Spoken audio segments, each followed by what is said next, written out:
Hi friends, welcome to Easy Tips Kitchen. ഇന്ന് ഞാൻ തയ്യാറാക്കാൻ പോകുന്നത് കോഴി മുളകിട്ടതാണ്. വളരെ എളുപ്പത്തിൽ തന്നെ ഉണ്ടാക്കാൻ പറ്റുന്ന ഒരു കറിയാണിത്. ഇതെങ്ങനെ ഉണ്ടാക്കുന്നതെന്ന് നോക്കിയിട്ട് വരാം.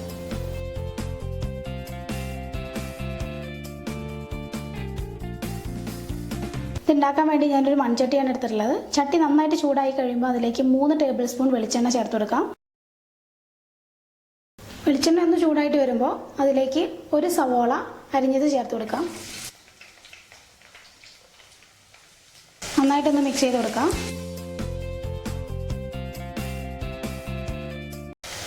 ഇതിലേക്ക് കുറച്ച് ഉപ്പും കൂടെ ചേർത്ത് കൊടുക്കാം, പെട്ടെന്ന് വഴറ്റി കിട്ടാൻ വേണ്ടി.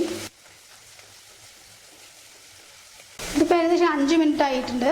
ഇപ്പം ജസ്റ്റ് സോഫ്റ്റ് ആയിട്ടുണ്ട്, കളറൊന്ന് ചേഞ്ച് ആവാൻ തുടങ്ങിയിട്ടുണ്ട്. ഇതിലേക്ക് ഇനി ഇഞ്ചി, വെളുത്തുള്ളി, പച്ചമുളക് ഇത് ചതച്ചത് ചേർത്ത് കൊടുക്കണം. ഒരു ഇഞ്ചി ചെറിയ കഷ്ണമാണ് എടുത്തിട്ടുള്ളത്, വെളുത്തുള്ളി ഒരു 8 അല്ലി, പച്ചമുളക് ഒരു 3 എണ്ണം. നന്നായിട്ട് വഴറ്റി കൊടുക്കാം. ആ ഒരു പച്ചമണം മാറുന്ന വരെ നമുക്ക് വഴറ്റാം.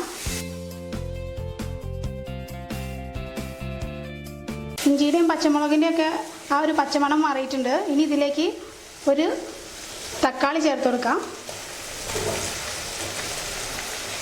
നന്നായിട്ടൊന്ന് മിക്സ് ചെയ്ത് കൊടുക്കാം. ഈ തക്കാളി ഒന്ന് സോഫ്റ്റ് ആവട്ടെ. പെട്ടെന്ന് ആവാൻ വേണ്ടി ഒരു 3-4 മിനിറ്റ് നമുക്ക് അടച്ചു വയ്ക്കാം. തക്കാളിയെല്ലാം നന്നായിട്ട് വെന്ത് വന്നിട്ടുണ്ട്. ഇനി ഇതിലേക്ക് നമുക്ക് പൊടികൾ ചേർത്ത് കൊടുക്കാം. അതിനാദ്യം തന്നെ വേണ്ടത് നമ്മൾ ഫ്ലെയിം ഒന്ന് ലോ ഫ്ലെയിമിലേക്ക് മാറ്റി വയ്ക്കുകയാണ്. 1/2 ടീസ്പൂൺ മഞ്ഞൾപ്പൊടി, 2 ടീസ്പൂൺ മുളക് പൊടി, 2 ടീസ്പൂൺ മല്ലിപ്പൊടി, 1 ടേബിൾ സ്പൂൺ കാശ്മീരി മുളക് പൊടി എല്ലാം കൂടെ ചേർത്തിട്ട് നന്നായിട്ടൊന്ന് മിക്സ് ചെയ്ത് കൊടുക്കാം.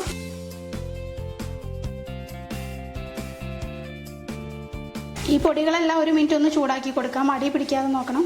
1 മിനിറ്റ് കഴിഞ്ഞിട്ടുണ്ട്. ഇനി നമുക്ക് ഇതിലേക്ക് ചിക്കൻ ചേർത്ത് കൊടുക്കാം. വേണമെന്നുണ്ടെങ്കിൽ ഇപ്പോൾ ഉപ്പ് കുറച്ചും കൂടെ ചേർത്ത് കൊടുക്കാം.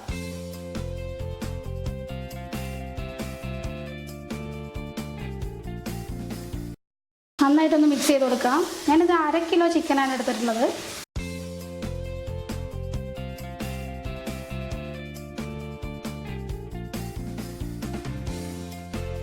ചെറിയ പീസായിട്ടാണ് ഇതിലേക്ക് ഇട്ടിട്ടുള്ളത്. ഇനി ഇതിലേക്ക് 3/4 കപ്പ് വെള്ളം ചേർത്ത് കൊടുക്കാം.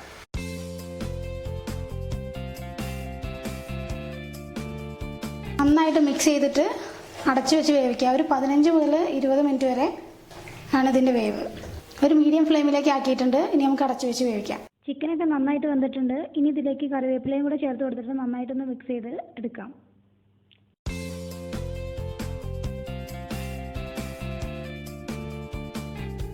അങ്ങനെ നമ്മുടെ അടിപൊളി കോഴി മുളകിട്ടത് റെഡി ആയിട്ടുണ്ട്. ഇനി നമുക്ക് ഫ്ലെയിം ഓഫ് ചെയ്തിട്ട് സർവിംഗ് ഡിഷിലോട്ട് മാറ്റാം.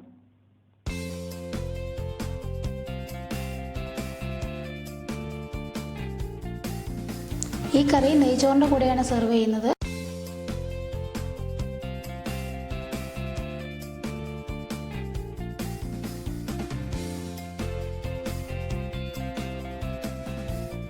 വീഡിയോ ഇഷ്ടമായിട്ടുണ്ടെങ്കിൽ ലൈക്ക് ചെയ്യാനും ഷെയർ ചെയ്യാനും സബ്സ്ക്രൈബ് ചെയ്യാത്തവരുണ്ടെങ്കിൽ ചെയ്യാനും മറക്കരുത്. Thanks for watching easy tips kitchen.